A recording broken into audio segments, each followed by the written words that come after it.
반갑습니다. 오늘도 믿음으로 삽시다. 로마서 15장 1절입니다. 15장 1절 한 절입니다. 믿음에 강한 우리는 마땅히 믿음이 약한 자의 약점을 담당하고 자기를 기쁘게 하지 아니할 것이라 하는 말씀입니다. 믿음이 강한 우리에 대한 말씀입니다. 믿음이 약한 사람 말고 믿음이 강한 사람들에게 주는 말씀입니다. 스스로 믿음이 약하다 하는 분은 이 말씀에서 좀 비껴갈 수 있습니다만 언젠가 믿음이 자라 믿음이 강해지시겠죠. 그때 이 말씀을 기억하시죠. 믿음이 강하다, 약하다. 기준이 뭐냐? 이 말씀을 그대로 순종자라면 믿음이 강하다 하고요. 이 말씀을 걸러서 혹은 듣고는 순종하지 못하면 믿음이 약한 겁니다. 그러니까 순종하는 분량이 크면 믿음이 강하고 분량이 작으면 믿음이 약하다. 이렇게 말할 수 있습니다. 이 말씀 듣는 여러분은 어떤가요? 순종을 하면 순종하는 그런 열매가 있죠. 하나님의 나라는 의와 평강과 희락이라고 앞에 말씀했으니까 믿음이 강한 사람에게 의와 평강, 희락의 모습이 있죠. 성경 지시 얼마나 가졌다 이런 게 아니죠. 의와 평강과 희락으로 사람들에게 칭찬을 받고 덕을 세워 사람 얻는 사람이 믿음이 강하죠. 믿음이 약하다는 것은 하나님의 나라의 의와 평강과 희락이 약한 거예요. 왜 약하냐? 말씀을 온전히 순종하지 못하니 약하죠. 이렇게 교회에는 믿음이 강한 사람과 믿음이 약한 사람이 같이 있습니다. 같이 있어야 되는 거예요. 따로 있으면 안 됩니다. 좋은 교회는 믿음이 강한 사람들이 믿음이 약한 사람들을 담당하는 겁니다. 담당한다 이 표현이 특이하죠. 무슨 일을 담당하다, 담당해서 일을 하라 그러죠. 이것은 해도 되고 안 해도 되는 게 아니라 해야만 하는 겁니다. 믿음이 강한 사람, 믿음이 약한 사람의 약점을 담당하랍니다. 장점이 아니라 약점이랍니다. 사람의 장점은 여러 사람을 편하게 하죠. 근데 사람의 단점은 여러 사람을 힘들게 합니다. 믿음이 약한 사람의 약점, 약점을 담당하라는 것은 믿음이 약한 사람이 힘들게 해도 힘들어 하시라는 겁니다. 그 힘든 부분을 담당하는 거예요. 그렇게 담당하면 믿음이 강한 사람이 힘들어지죠. 그렇게 하라는 겁니다. 담당하고 자기를 기쁘게 하지 아니할 것이라. 자기를 기쁘게 하면 안 된다. 이 원칙입니다. 오늘 이 본문은 믿음이 강한 사람들에게 주는 메시지입니다. 믿음이 강한 사람의 모습, 그 예시가 14장에 앞에 있는데 음식 그리고 날에서 거리낌이 없는 사람입니다. 이 음식을 먹고 저 음식도 먹고 이날과 전날을 다 같은 날로 믿음으로 살 수 있습니다. 그리고 이들은 그렇게 할 수 있는 성경적인 논리, 성경의 지식을 가지고 있어요. 또 이들은 하나님이 누구신가 알죠. 그리고 이들의 언행에는 성경적이라고 하는 그런 뿌리를 가지고 있습니다. 이제 문제는 이렇게 성경적이라 하는 뿔을 가지고 있다고 하면서 믿음이 약한 사람을 판단하고 비판한다. 그러면은 문제가 있죠. 성경에 나오는 유대인들이 그랬습니다. 유대인들은 성경을 어릴 때부터 공부하고요. 아예 모세오경을 다 외웁니다. 우리는 성경 한 구절 외우는 것도 힘들죠. 근데 유대인들은 어릴 때부터 반복, 끝없이 반복하면서 성경을 암송합니다. 그렇게 성경을 아는 그 지식으로 이방인을 멸시하고 여자와 아이들, 가난한 자와 병자, 그들을 하대하고 혹은 부정하다 해서 왕따시키고, 그리고 예수님이 나사렛 예수시죠. 예루살렘의 제사장, 선지자 이런 인정을 받는 그런 분이 아니라 나사렛 예수라 하죠. 그래서 예수님을 업신여기고 고발하고 죽이고자 했습니다. 성경의 성경적이란 것은 율법이 아니라 하나님의 뜻이에요. 이 성경이 하나님의 뜻을 기록한 책인데 우리의 일상에서 어떤 구체적인 일에 대해서 하나님의 뜻이냐 아니냐는 것은 성경의 한두 구절 가지고 판단할 수 있는 거 아니죠. 성경에 있는 구절들을 종합하고 함께 성령의 깨닫게 하시고 또한 생각나게 하심으로 하나님의 뜻이다 아니다 발견하는 겁니다. 지금 한 말 이해해야 돼요. 성경 한두 구절 가지고 우리의 일상의 구체적인 일에 대해서 옳다 그러다 말하기 힘들다는 겁니다.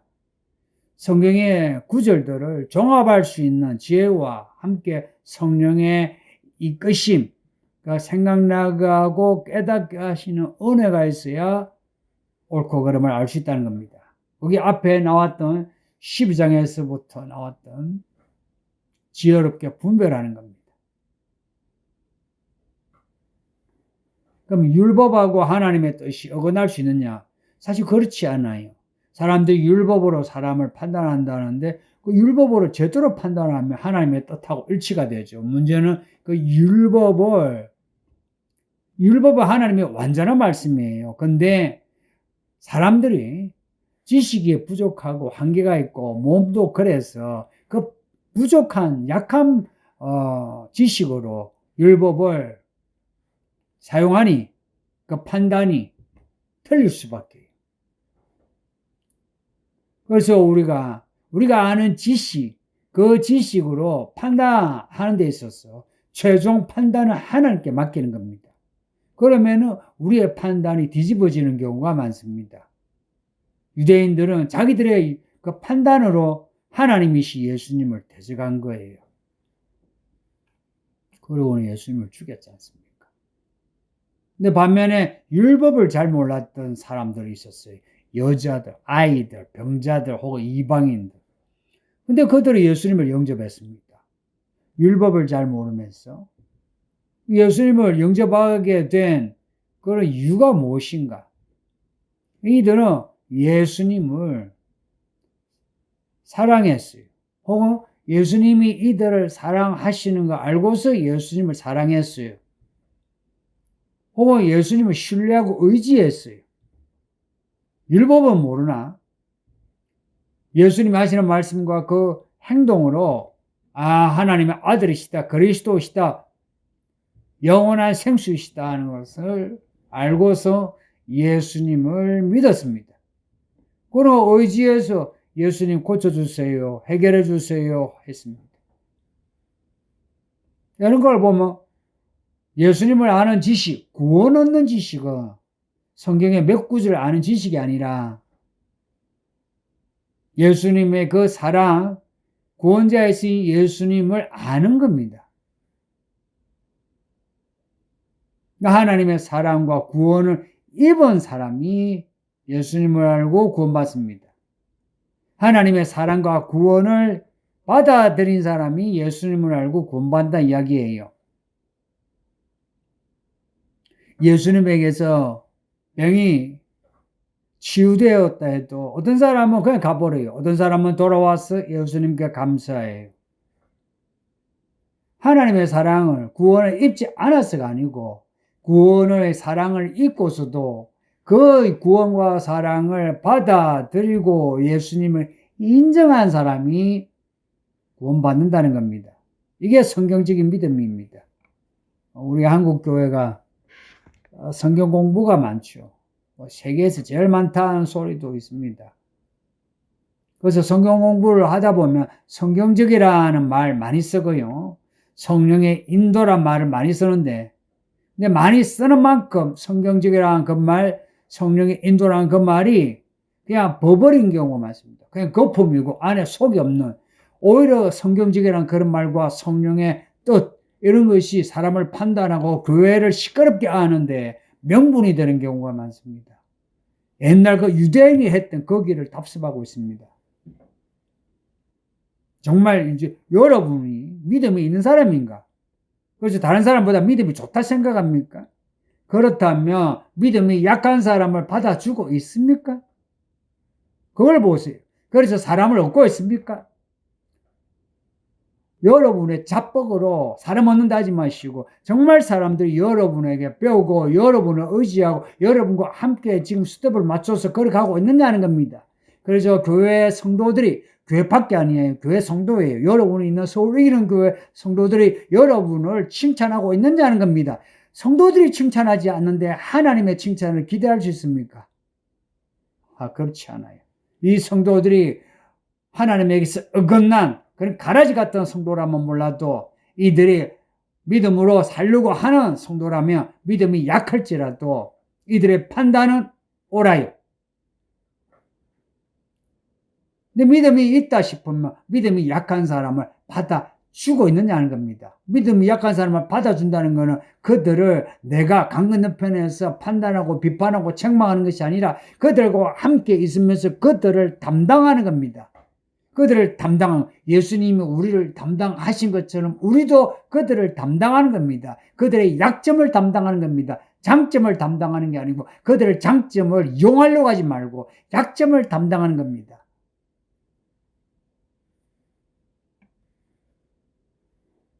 사람 몸을 잘 보세요. 약한 지체는 항상 강한 지체, 강한 뼈, 강한 근육의 지지를 받고 있습니다. 몸하고 똑같아요. 교회도 그래요. 강한 지체가 약한 지체를 떠받드는 구조입니다. 믿음이 크다면 믿음이 약한 사람을 담당해야 돼요. 그래서 믿음이 약한 사람을 얻었어요. 교회 생활 3년이고 5년이고 10년이고 되고 했으면 이 교회 이제 들어온 사람들이 여러분을 어떻게 지금 대하고 있습니까?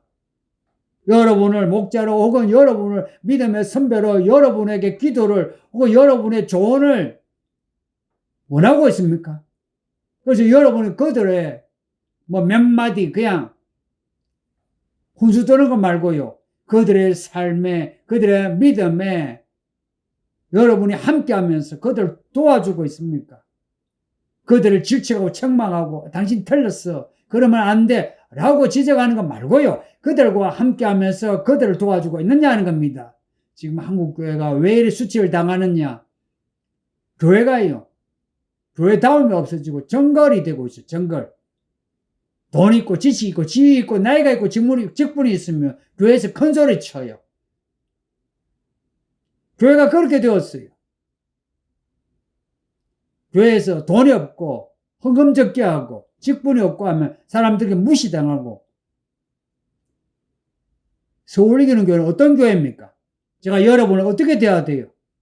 여러분은 사람들을 어떻게 대합니까? 우리는 이런 점을 스스로가 점검을 하면서 봐야 합니다. 정말 믿음이 강하다면 믿음이 약한 사람을 얻고 있는가를 보세요. 봅시다.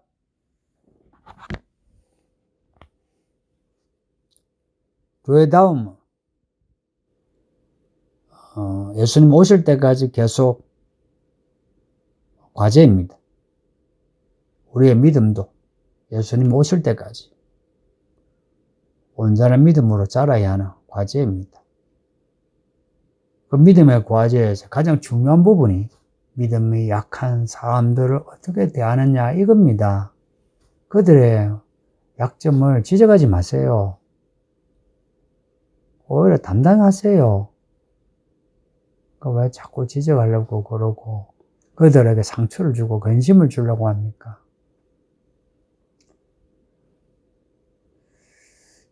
오늘 말씀이 우리 모두에게, 저를 비롯해서 우리 모두에게 예수님이 주시는 경고의 메시지라 생각하고, 믿음이 있다 생각하는 분들, 믿음이 약한 사람들을 감당하는 그런 아름다운 성도가 될 수 있기를 바랍니다. 기도하겠습니다. 아버지 하나님 감사합니다. 오늘도 말씀을 읽게 하시고 듣게 하시니 감사합니다. 말씀대로 끝까지 설계해 주소서. 특별히 믿음이 있다 하는 성도들을 주께서 돌아보아요.